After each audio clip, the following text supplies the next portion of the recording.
Varicose veins కి సరైన చికిత్స కోసం సంప్రదించండి ఎవిస్ హాస్పిటల్. నమస్తే రమగారు. నమస్తే జయ. రమగారు, శ్యామల నవరాత్రులు మనం దేవీ నవరాత్రులతో పాటుగా కొంతమందికే తెలుసు అనుకుంటా నేను, శ్యామల నవరాత్రులు కదండి. అసలు వీటి విధి విధానాలు ఏంటండి? సాధారణంగా ఇవి చెయ్యం మనం గుప్త నవరాత్రులు అంటారు. మనకి సంవత్సరంలో మనం ప్రముఖంగా చేసుకునేవి ఒకటి వసంత నవరాత్రులు, రెండోది శరన్నవరాత్రులు. ఇవి రెండు ఇంపార్టెంట్. అవును. వసంత నవరాత్రుల్లో మనం దేవి పూజ కంటే ప్రముఖంగా రామ పూజ నిర్వహించుకుంటాం. చైత్రంలో వస్తుంది. అక్కడి నుంచి మళ్ళీ మనం శరత్కాలంలో వచ్చేటువంటి ఆశ్వేజ నవరాత్రులు, దేవీ నవరాత్రులు 9 రోజులు మనం పూర్తిగా అమ్మవారికి అంకితం చేస్తాం. ఇవి కాకుండా ఇంకొక 2 నవరాత్రులు చేసుకుంటారు. అందులో ఇదొకటి మాఘమాసంలో వచ్చేటువంటి ప్రతిపత్తు పాడ్యమి నుంచి నవమి దాకా శ్యామల నవరాత్రులుగా చేస్తారు. ఆషాఢంలో వారాహి నవరాత్రులు చేస్తారు. అది కూడా మనం చెప్పాం. అవును. అయితే వీటిని గుప్త నవరాత్రులుగా చెప్పబడుతుంది. ఇది అందరూ చేసుకునేది కాదు, అందరూ చెయ్యరు. ఒకవేళ చేసినా మనం అందరం చేసుకునే నవరాత్రుల్లో చేసినట్టుగా అందరినీ పిలిచి ధూమ్ధామ్గా చేసుకునే వ్యవహారాలు కావు ఇవి. అది చెయ్యరు. గుప్త నవరాత్రులే వీటి పేరు. ఇది నార్త్ ఇండియాలో ఎక్కువగా చేయబడతాయి. మనకంటే వాళ్ళు ఎక్కువ చేస్తారు. మన వైపు అంత ప్రముఖంగా కనపడదు. మన దగ్గర ఏంటంటే ఎవరికైనా మంత్రోపదేశం ఉన్నవాళ్ళు, విశేషంగా శ్యామలా మంత్రోపదేశం, మాతంగి ఉపదేశం ఉన్నవాళ్ళు, దశమహావిద్యల్ని కొలిచే అలవాటు పద్ధతి ఇళ్లల్లో ఉన్నవాళ్ళు చాలా కొద్దిమంది. చెప్పాయి కదా, అందరినీ పిలిచి చేసి తాంబూలాలు, పేరెంటాలు, హడావిడేం ఉండదు. అమ్మవారిని కొలవటం మాత్రమే. ఈమెకి విశేషమైన కొలువులు చేసుకుంటారు. మంత్ర పునశ్చరణ విపరీతంగా చేస్తారు. అమ్మవారి శ్యామలాదేవిని కొలుస్తారు. ఈ శ్యామల ఎవరు అనేది ఒక ప్రశ్న ఉంటుంది మనకి. మనం కాళిదాసు రచించిన మా శ్యామల దండకం మనందరికీ తెలుసు. సినిమాలో ఉంది కాబట్టి ఆ మొదటి ముక్కలు అందరికీ నోటికి కూడా వచ్చుంటాయి. మహాకవి కాళిదాసు సినిమాలో ఉన్నది కాబట్టి. అయితే ఈ శ్యామల దండకాన్ని చదువుకోవచ్చు. ఇప్పుడు ఈ అమ్మవారిని మంత్రిని అనే పేరుతోటి చెప్తారు. లలితా సహస్రంలో మంత్రిని నామధేయం కనపడుతుంది. త్రిపుర సుందరి యొక్క మంత్రివర్గంలో అమ్మవారు అన్నమాట. ఈవిడ పరివార శక్తి. ఒరిజినల్గా పరాశక్తే శ్యామల అంటం కాకుండా పరాశక్తి తాలూకు అంశాలలో దశమహావిద్యలుగా చెప్పబడే అంశంలో మాతంగి అనే విద్య ఈమె అని చెప్తారు. ఆమె తన సైన్యాధిపతుల్ని, మంత్రుల్ని అట్లా సృజించింది. ఆ మంత్రులలో ఈమె ప్రధానమంత్రి శ్యామలాదేవి. పరాశక్తి యొక్క మంత్రిని. ఈవిడ మతంగ మహామునికి కుమార్తెగా జన్మించిందట. అంచేత ఈమెని మాతంగి అంటారు. మాతంగి మధుచాలిని అమ్మవారి ఈమె మాతంగి. ఎట్లా ఉంటుందంటే చక్కగా ఆకుపచ్చని అంటే ఎలా ముదురాకు పచ్చ రంగు వర్ణంతో కనపడుతుంది మనకి.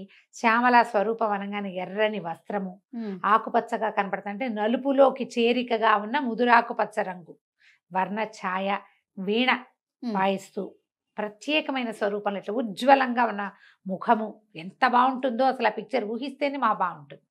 అది కూడా ఈ మాణిక్య వీణాముపలాలయంతి శ్లోకం వల్లే దీన్ని సృజించారనమాట. ఈ స్వరూపాన్ని ప్రత్యేకమైన స్వరూపంలో ఉంటుంది. ఈమె జ్ఞానప్రదాత, విద్యాప్రదాత. కాళిదాస మహాకవికి అక్షర జ్ఞానం లేని వాడికి కావ్యాలు రాయగలిగే ప్రజ్ఞనిచ్చింది ఈ తల్లి. ఈమెని ప్రసన్నం చేసుకుంటే మనకి ఎలాంటి సమస్యలు ఉన్నవాళ్ళు ఈ నవరాత్రులు చేసుకోవచ్చు. నవరాత్రులు 9 రోజులు 9 రకాల రూపాలతోటి అర్చింపబడుతుందట అమ్మ. ఎవరికైతే ఆ మంత్రం ఉందో, ఈ విధానం అలవాటు ఉందో వాళ్ళు చేసుకుంటారు. మనలాంటి సామాన్యులకి అంత వ్యవహారం అక్కర్లేదు.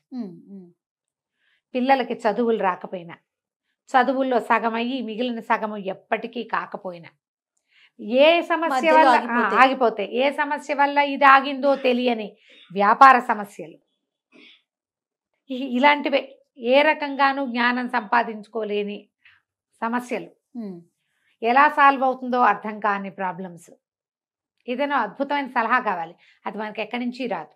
అలాంటప్పుడు ఈ శ్యామల నవరాత్రుల్లో అమ్మవారిని అర్చిస్తే విశేషమైన ఫలితం లభిస్తుంది. దీనికి ఏం చేయాలి? అర్చనకి మనం మన ఇంట్లో ఉన్న ప్రతిమా విశేషమే అమ్మవారిది ఏ స్వరూపం ఉన్నా పెట్టుకోవచ్చు. శ్యామలాదేవిది చిన్న ఫోటో ఏదైనా తెచ్చి పెట్టుకోవచ్చు. శ్యామల అంటే మనకు క్లియర్గా కనపడుతుంది. ఉజ్వలమైన ముఖకాంతితోటి, వీణతోటి ఉండేటువంటి స్వరూపం. ఒక రకంగా సరస్వతి స్వరూపం అని కూడా మనం చెప్పచ్చు. ఒక రకంగా సరస్వతి శాంతమూర్తిగా కనపడుతుంది. శ్యామలది డిఫరెంట్గా ఉంటుంది స్వరూపం. కానీ ఆవిడ జ్ఞానప్రదాతే, ఈవిడ ప్రదాతే. ఈ 9 రోజులు మనం అట్లా చేసుకోవచ్చు. ఒక పటం తెచ్చి పెట్టుకోవటం.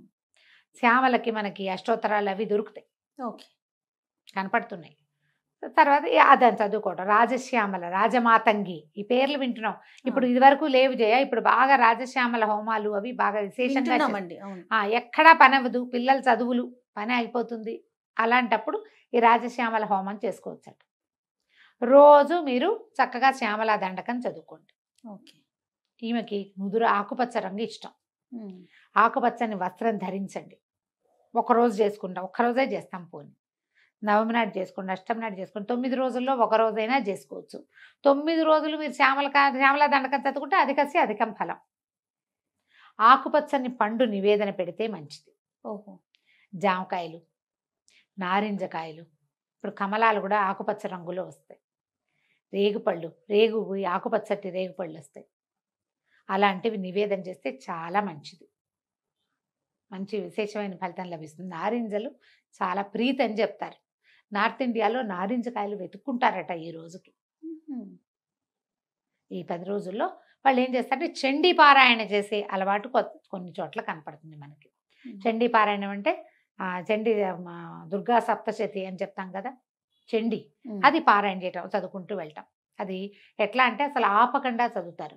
ఓ 3 గంటలు నేను చదువుతా, నాకు అవుతుండగా ఇంకోళ్ళు వచ్చి కూర్చుంటారు. ఆ తర్వాత 3 గంటలు వాళ్ళు చదువుతారు. అఖండ చండీ పారాయణం చేస్తారు. 9 రోజులు క్షణం గ్యాప్ లేకుండా చండీ అలా పునరావృతంగా చదువుతూనే ఉంటారు. ఎన్నిసార్లు కుదిరితే అన్నిసార్లు. మనం అఖండ చండీ పారాయణాలు అవి మన వల్ల కాదు. దుర్గా సప్తశతి దగ్గర పెట్టుకుని ఈ 9 రోజుల్లో పూర్తి చేసుకోండి. 700 శ్లోకాలు ఉంటాయి. మీ వల్ల అయితే చేయగలిగితే చేయండి అని చెప్తున్నాను. ఓకే. దీన్ని 10 సార్లు చేస్తా, 8 సార్లు చేస్తా, 16 చేస్తాను, రోజంతా చేస్తూ ఉంటాను, లాంటి విపరీత నియమాలు పెట్టుకోపోకండి. మన సమయానుకూలంగా చేయండి. ఓకే. ఇది శ్యామల దండకం అద్భుతమైన ఫలితాన్ని ఇస్తుంది. అది నోరు తిరగదు, నిదానంగా చదువుకోవాలి. అసలు ఎన్ని పెద్ద పదాలు కలిపిన సమాసము, అది ఇంత పెద్ద సమాసం. 3 లైన్లు రాస్తే కానీ సమాసం పూర్తవుతుంది. అది ఎక్కడ ఆపాలో తెలియదు, ఏ పదాన్ని ఎలా విరవాలో తెలియదు. మీ వల్ల అంత కాకపోతే ఇంకా సులువు చెప్తాను. ఒక్కడి మాణిక్య వీణాముపలాలయంతి మదాలసాం మంజుల వాగ్విలాసాం మాహేంద్ర నీలజ్యుతి కోమలాంగి మాతంగ కన్యా మనసా స్మరామి. చిన్న శ్లోకం. ఇదేనా? దీన్ని నెంబర్ ఆఫ్ టైమ్స్ చదువుకోండి. ఇది బాగుంది. అమ్మవారి యొక్క స్తుతిని, ప్రార్థనా శ్లోకాన్ని మీరు 11, 21, 40, 108 ఈ అంకెల్లో ఏది కుదిరితే అది పెట్టుకోండి. ఓకే. మాల పెట్టుకుని మాలతోటి 108 సార్లు చేసినా కూడా మీకు మంచిదే. ఆమెను స్మరించాలి. మామూలు మీ రోజువారీ పూజ దీపారాధన చేసుకోండి. ఈ 9 రోజులు శ్యామలని తలుచుకుని శ్యామలాదేవిని ప్రార్థించి ఒక ఆకుపచ్చటి పండు, జామ పండు నివేదన పెట్టండి. పసుపుగా ఉండేది కాకుండా గ్రీన్, కొంచెం ముదురుగా పచ్చగా ఉన్నది. అంటే ఎట్లా అంటే దూరగా ఉన్న కాయని నివేదన పెట్టండి. ఓకే. పిల్లలకి ప్రసాదంగా ఒక పండు పెట్టండి. ఈ మాణిక్య వీణాముపలాలయంతేమో చిన్నపిల్లలకు కూడా వస్తుంది. 5 ఏళ్ళు వస్తే చాలా చక్కగా వచ్చేస్తుంది. పిల్లలతో కూడా చెప్పించండి. 3 టైమ్స్ 5 టైమ్స్ 11 టైమ్స్ చెప్పించండి. ఏమైనా అలాంటి సమస్యలు ఉంటే తీరుతాయి. ఇది చేయగలిగితేనే, అత్యవసరంగా ఇది చేయవలసిందే అన్న నియమం లేదు. మీకు తీరని సమస్యలు, ఎక్కడా సమాధాన పడలేని ప్రాబ్లమ్స్లో కనుక మీరు ఇరుక్కుని ఉంటే మీకు ఈ అమ్మ ఏదైనా ఒక సమాధానాన్ని ఇస్తుంది, శ్రద్ధతోటి కనుక చేస్తే. విశేషంగా చేయాలంటే ఎవరన్నా పురోహితుని పెట్టుకుని అర్చనా కాలాదులు జరిపించుకోవచ్చు. మనం అట్లా చెయ్యం, మన వైపు ఆ విధానమే లేదు. నేను చెప్పిన విధానంగా చేసుకోండి. తప్పకుండా అవకాశాన్ని బట్టి చేయటమే. తప్పకుండా. నమస్తే. నమస్తే.